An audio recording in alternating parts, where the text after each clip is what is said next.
श्रीगणेशाय नमः। श्रीसरस्वत्यै नमः। हं हनुमते नमः। अथ श्री हनुमत्कवचम्। ॐ अस्य श्री हनुमत्कवचस्य श्रीरामचन्द्र ऋषिः अनुष्टुप् छन्दः। श्री हनुमान् देवता मारुतात्मजेति बीजम् अञ्जनीसूनुरिति शक्तिः आत्मनः सकलकार्यसिद्ध्यर्थे पाठे विनियोगः। ध्यानम् ध्यायेद्बालदिवाकरद्युतिनिभं देवारिदर्पापहम् देवेन्द्रः प्रमुखैः प्रशंसि यशसम् देदीप्यमानं रुचा सुग्रीवादिसमस्तवानरयुतं सुव्यक्ततत्त्वप्रियं संरक्तारुणलोचनं पवनजं पीताम्बरालङ्कृतम्।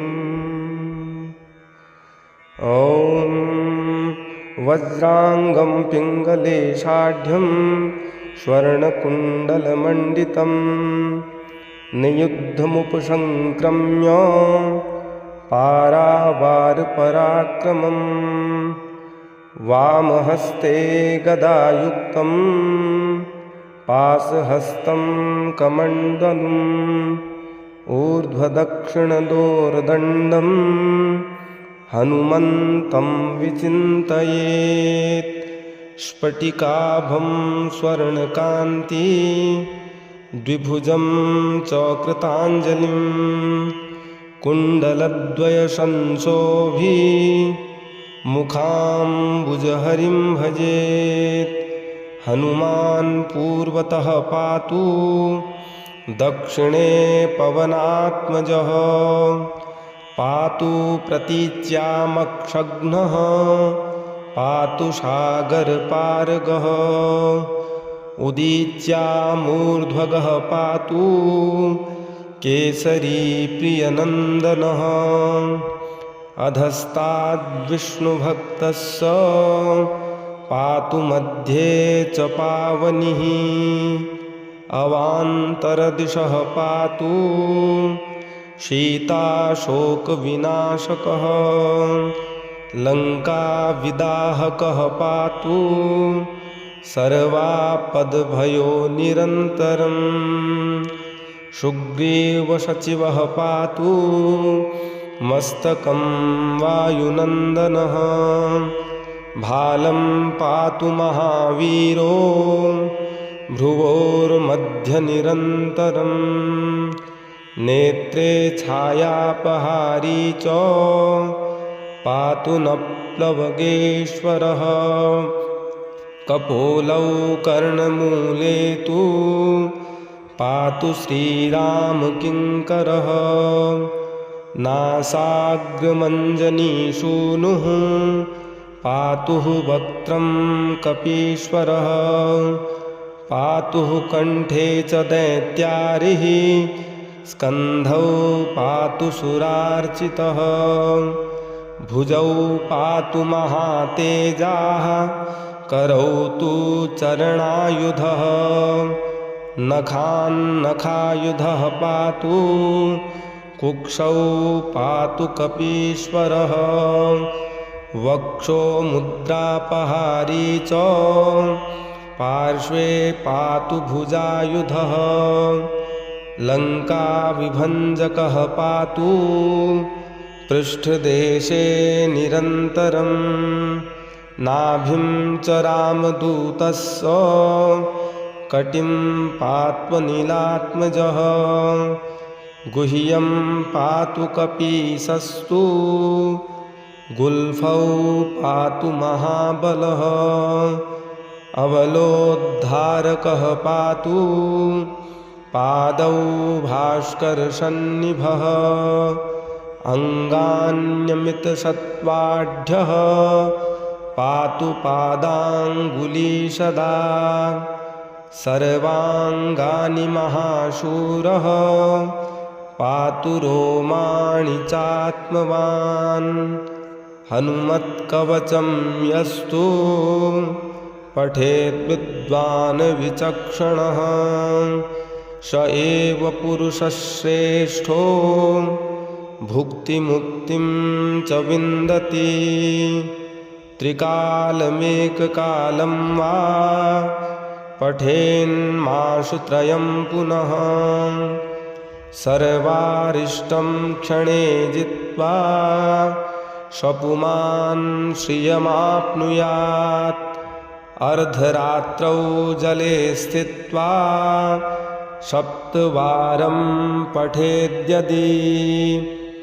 क्षयापस्मारकुष्ठादि तापज्वरनिवारणम् अश्वत्थमूलेऽर्कवारे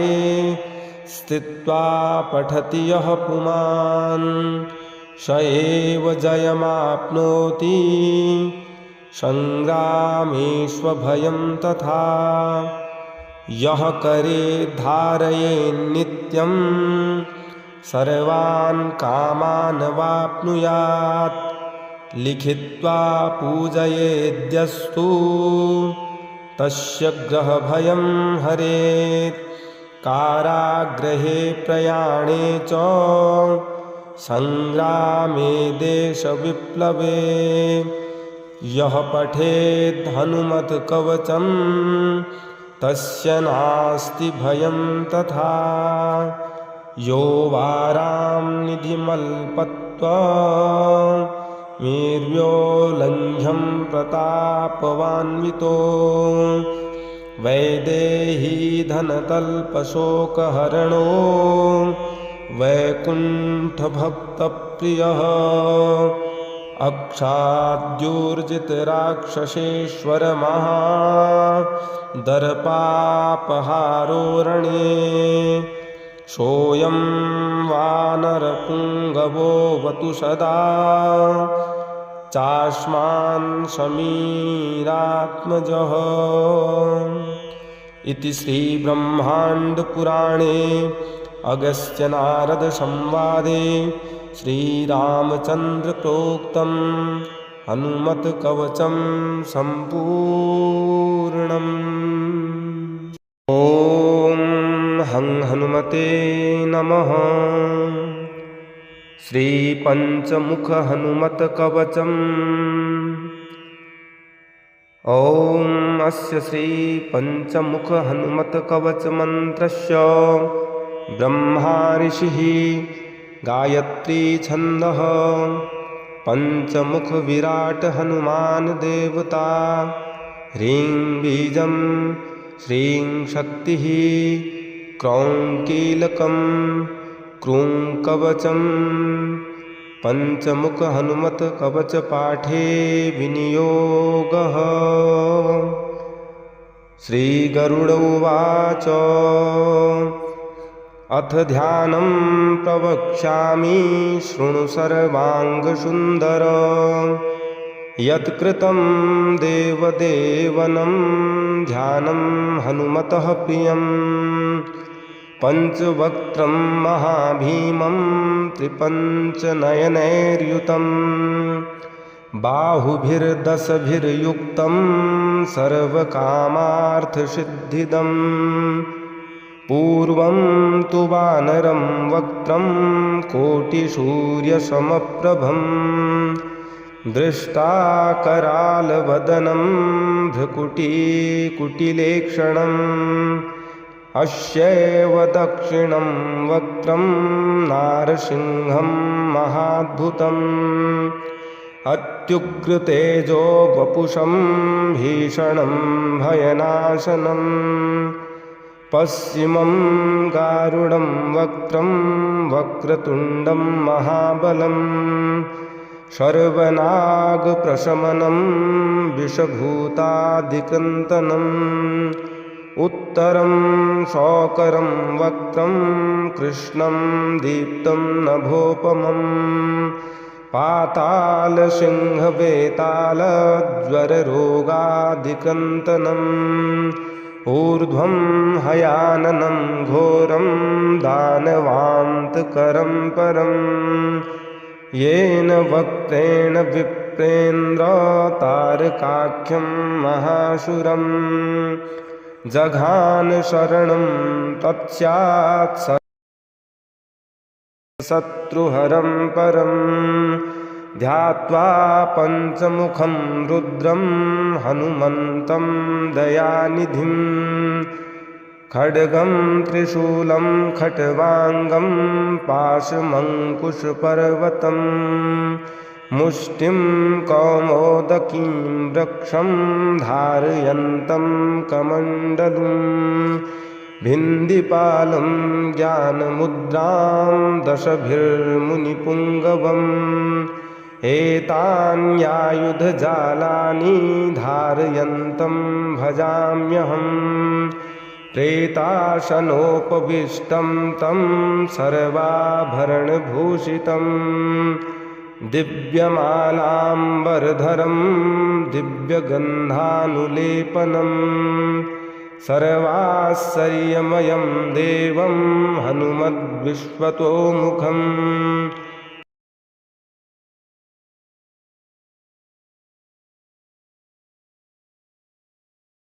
पञ्चाश्यमच्युतमनेकविचित्रवर्णं वक्त्रं शशाङ्कशिखरं कपिराजवर्यं पीताम्बरादिमुकुटैरुपशोभिताङ्गं पिङ्गाक्षमाद्यमनिशं मनसा स्मरामि मर्कटेशं महोत्साहं सर्वशत्रुपरं शत्रुं संहर मां रक्ष श्रीमन्नापदमुद्धरम् हरिमर्कटमर्कटमन्त्रमिदं परिलिख्यति लिख्यति वामतले यदि नश्यति नश्यति शत्रुकुलं यदि मुञ्चति मुञ्चति वामतले इदं कवचं पठित्वा महाकवचं पठेन्नरः एकवारं जपे स्तोत्रं सर्वशत्रुनिवारणं द्विवारं तु पठेन्नित्यं पुत्रपौत्रप्रवर्धनम् त्रिवारं च पठेन्नित्यं सर्वसम्पत्करं शुभं चतुर्वारं पठेन्नित्यं सर्वरोगनिवारणं पञ्चवारं पठेन्नित्यं सर्वलोकवशंकरं षड्वारं च पठेन्नित्यं सर्वदेववशंकरं सप्तवारं पठेन्नित्यं सर्वसौभाग्यदायकम् अष्टवारं पठेन्नित्यम् इष्टकामार्थसिद्धिदम् नववारं पठेन्नित्यं राजभोगमवाप्नुयात् दशवारं पठेन्नित्यं त्रैलोक्यज्ञानदर्शनम् रुद्रावृत्तिं पठेन्नित्यं सर्वसिद्धिर्भवेद्ध्रुवम् कवचस्मरणेनैव महाबलमवपुण्ययात् इति श्रीसुदर्शनसंहितायां श्रीरामचन्द्रसीताप्रोक्तं श्रीपञ्चमुखहनुमत्कवचं सम्पूर्णम्। ॐ हं हनुमते नमः। अथ श्री एकादशमुखहनुमत्कवचं लोपामुद्रोवाच कुम्भोद्भवदया सिन्धो श्रुतं हनुमतं परं यन्त्रमन्त्रादिकं सर्वं त्वन्मुखोदीरितं मया दयां कुरु मयि प्राणनाथ ते हितमुत्सहे कवचं वायुपुत्रस्य एकादशमुखात्मनः इत्येवं वचनं श्रुत्वा प्रियायाः प्रशयान्वितं वक्तुं प्रचक्रमे तत्र लोपामुद्रां प्रति प्रभुः अगस्त्य उवाच नमस्कृत्वा रामदूतं हनुमन्तं महामतिं ब्रह्मप्रोक्तं तु कवचं शृणु सुन्दरि सादरम् सनन्दनाय सुमहच्चतुराननभासितं कवचं कामदं दिव्यं सर्वरक्षो निबर्हणं सर्वसम्पदप्रदं पुण्यं मर्त्यानां मधुरश्वरम् ॐ अस्य श्रीकवचस्यैव एकादशवक्त्रस्य धीमतः हनुमत्कवचमन्त्रस्य सनन्दनऋषिः स्मृतः प्रसन्नात्मा हनुमास देवतातृप्रकीर्तिता छन्दोनुष्टुप्-समाख्यातं बीजं वायुसुतस्तथा मुख्यः प्राणः शक्तिरिति विनियोगः प्रकीर्तितः सर्वकामार्थसिद्ध्यर्थे जप एव मुदीरयेत् ॐ स्मैं बीजं शक्तिधृक् पातु शिरो मे पवनात्मजः क्रौं बीजात्मा नयनयोः पातु मां वानरेश्वरः क्षं बीजरूपी कर्णो मे शीताशोकविनाशकः ग्लौं बीजवाच्यो नाशां मे लक्ष्मणप्राणदायकः बं बीजार्थस्य कण्ठं मे पातु चाक्षयकारकः ऐं बीजवाच्यो हृदयं पातु मे कपिनायकः लं बीजकीर्तितः पातु बाहु मे चाञ्जनीसुतः रां बीजं राक्षसेन्द्रस्य दर्पः पातु चोदरं रहसं बीजमयो मध्यं पातु लङ्काविदारकः ॐ ह्रीं बीजधरः पातु गुह्यं देवेन्द्रवन्दितः रं बीजात्मा सदा पातु चोरुवारिधिलङ्घनः सुग्रीवसचिवः पातु जननी मे मनोजवः पादौ पादतले पातु द्रोणाचलधरो हरिः आपादमस्तकं पातु रामदूतो महाबलः पूर्वे वानरवक्त्रो माम् आग्नेयां क्षत्रियान्तकृत् दक्षिणे नारसिंहस्तु नैऋत्यां गणनायकः वारुण्यां दिशि मामव्यात् खगवक्त्रो हरीश्वरः वायव्यां भैरवमुखः कौबेर्यां पातु मां सदा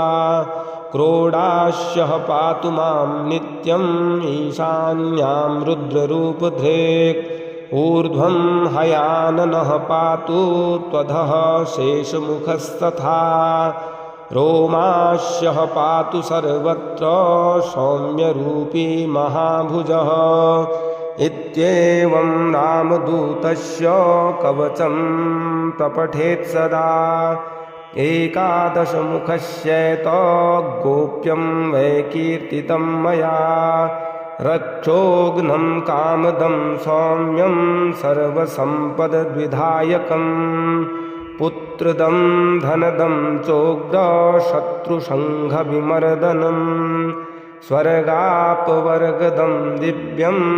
चिन्तितार्थप्रदं शुभम् एतत् कवचमज्ञात्वा मन्त्रसिद्धिर्न जायते 40 सहस्राणि पठेत् शुद्धात्मना नरः एकवारं पठेन्नित्यं कवचं सिद्धिदं पुमान् द्विवारं वा त्रिवारं वा पठनायुष्मान् प्राप्नुयात् क्रमादेकादशादेव आवर्तनजपात् सुधीः वर्षाते दर्शनं साक्षाल्लभते नात्र संशयः यं यं चिन्तयते चार्थं तं तं प्राप्नोति पुरुषः ब्रह्मोदीरितमेतद्धि तवाग्रे कथितं महत् इत्येमुक्त्वा वचनं महर्षिर्तूष्णीं बभूवेन्दुमुखी निरीक्ष्य तदा तदीयपादौ ननाम् आतिमुदां स्वभर्तुः इति एकादशमुख हनुमत्कवचं सम्पूर्णम्। ॐ हं हनुमते नमः। अथ श्री हनुमल्लाङ्गूलास्तस्तोत्रम्। हनुमन्नञ्जनीसूनो महाबलपराक्रम लोललाङ्गूलपातेन ममारातीन्निपातय मर्कटाधिपमार्तण्ड मण्डलग्रासकारक लोललाङ्गूलपातेन ममारातीन्निपातय अक्षयन्निपिपिङ्गाक्षक्षितिशोकक्षयं कर लोललाङ्गूलपातेन ममारातीन्निपातय रुद्रावतार संसार दुःखभारापहारक लोललाङ्गूलपातेन ममारातीन्निपातय श्रीरामचरणाम्भोज मधुपायतमानस लोललाङ्गूलपातेन ममारातीन्निपातय वालिसोदरदक्लान्त सुग्रीवोन्मोचनप्रभो लोललाङ्गूलपातेन ममारातीन्निपातय सीताविरहवारीश मग्नशीते सतारक लोललाङ्गूलपातेन ममारातीन्निपातय रक्षो राजप्रतापाग्नि दह्यमान जगद्वन लोललाङ्गूलपातेन ममारातीन्निपातय ग्रस्ताशेषजगत्स्वास्य राक्षसाम्भोधिमन्दर लोललाङ्गूलपातेन ममारातीन्निपातय पुच्छगुच्छस्फुरद्भूमि जगद्दग्धारिपत्तन लोललाङ्गूलपातेन ममारातीन्निपातय जगन्मनो दुरुल्लङ्घ्या पारावारविलङ्घन लोललाङ्गूलपातेन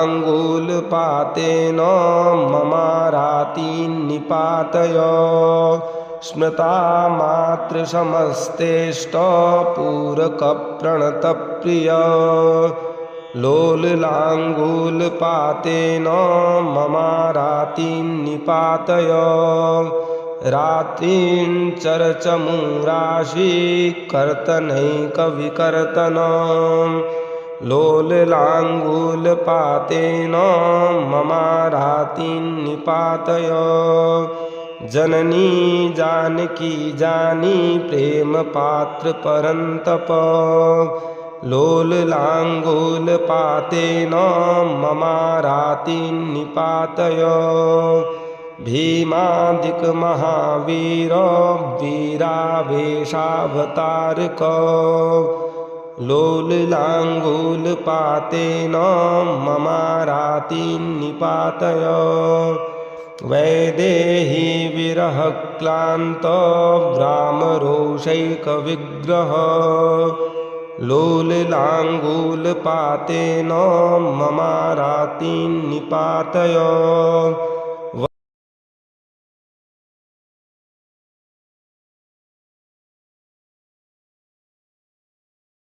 लोलिलाङ्गूलपातेन ममारातीन् निपातय वज्राङ्गनखदृष्टेश वज्रिवज्रावकुण्ठन लोलिलाङ्गूलपातेन ममारातीन् निपातय अखर्वगर्वगन्धर्व पर्वतोद्भेदनश्वर लोलिलाङ्गूलपातेन ममारातीन् निपातय लक्ष्मणप्राणसन्त्राणत्रातस्तीक्ष्णकरान्वय लोलिलाङ्गूलपातेन ममारातीन् निपातय रामादिविप्रयोगार्थ भरताद्यातिर्नाशन लोलिलाङ्गूलपातेन ममारातीन् निपातय द्रोणाचलसमुच्चेप समुच्चित्तारिवैभव लोलिलाङ्गूलपातेन ममारातीन् निपातय सीताशीर्वादसम्पन्नः समस्तावक्षुवाक्षत लोलिलाङ्गूलपातेन ममारातीन् निपातव इत्येवमश्वत्थमतलोपविष्टम् शत्रुञ्जयन्नाम पठेत् स्वयं यः स शीघ्रमेवास्तसमस्तशत्रुः प्रमोदते मारुतजप्रसादात्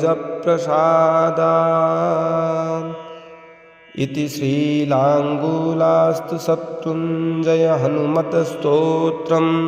सम्पूर्णम्।